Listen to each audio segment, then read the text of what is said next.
जनवरी 1 ଆମ ନୂଆ ବର୍ଷ ନୁହେଁ। ଏ ନୂଆ ବର୍ଷ ପାଳନ କରିବା ଆମ ମହାପୁରୁଷମାନଙ୍କ ଅପମାନ। ଏ ନୂଆ ବର୍ଷ ପାଳନ କରିବା ବିଶ୍ୱ ସମାନ। ଆମ ସଂସ୍କୃତି ଆମ ପାଇଁ ମହାନ ଅଟେ। ଚୈତ୍ର ମାସ ଶୁକ୍ଳ ପକ୍ଷ ଆମ ନୂଆ ବର୍ଷ ଅଟେ। ଆମ ସଂସ୍କୃତି ଆମ ପାଇଁ ଗର୍ବ ଅଟେ। ଆମେ ସମସ୍ତେ ଭାରତୀୟ ଅଟୁ।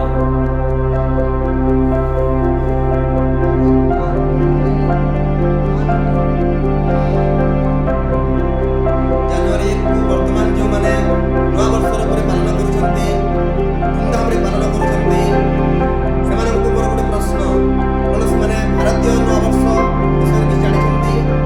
ସେମାନେ କୁହନ୍ତୁ, ଭାରତର ନବବର୍ଷ କେବେ, ତାହା କେଉଁ ତିଥିରେ ପାଳନ କରାଯାଏ? ଆମର ଭାରତୀୟମାନଙ୍କ ମଧ୍ୟ ଗୋଟେ ନୂଆବର୍ଷ ଅଛି, ଯାହାକୁ ଅନେକ ଲୋକ ଜାଣିନାହାନ୍ତି। ଆମର ଭାରତୀୟ ନବବର୍ଷ ପ୍ରତିବର୍ଷ ଚୈତ୍ର ମାସ ଶୁକ୍ଳ ପକ୍ଷ ପ୍ରତିପଦା ତିଥିରେ ପାଳନ କରାଯାଏ। ଚୈତ୍ର ଶୁକ୍ଳ ପ୍ରତିପଦା ତିଥିରେ ହିଁ ଭଗବାନ ବ୍ରହ୍ମା ଏହି ସୃଷ୍ଟିକୁ ଆରମ୍ଭ କରିଥିଲେ। ଚୈତ୍ର ଶୁକ୍ଳ ପ୍ରତିପଦା ତିଥିରେ ହିଁ ଭଗବାନ ଶ୍ରୀରାମଚନ୍ଦ୍ରଙ୍କର ରାଜ୍ୟାଭିଷେକ ହୋଇଥିଲା।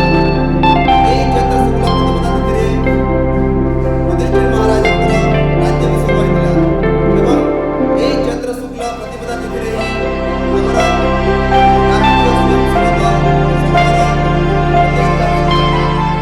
କେଶବ ବଳିରାମ ହେଡଗେବାରଙ୍କର ଜନ୍ମଦିବସ ମଧ୍ୟ ଏହି ଚୈତ୍ର ଶୁକ୍ଳ ପ୍ରତିପଦା ତିଥିରେ ହେଇଥିଲା।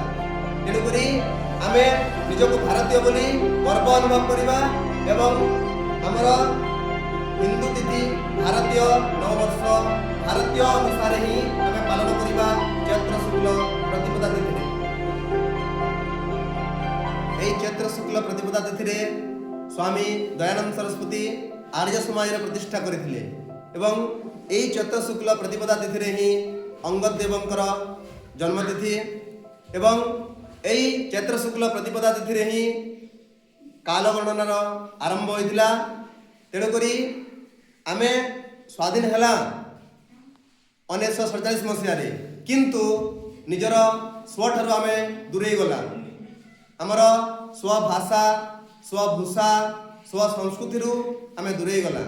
ତେଣୁକରି ଆମେ ସମସ୍ତେ ସଂକଳ୍ପ ନେବା କି ଆମେ ଭାରତୀୟ ହିସାବରେ ଆମର ହିନ୍ଦୁ ନବବର୍ଷ ଭାରତୀୟ ନବବର୍ଷ ଚୈତ୍ର ଶୁକ୍ଳ ପ୍ରତିପଦା ତିଥିରେ ହିଁ ପାଳନ କରିବା।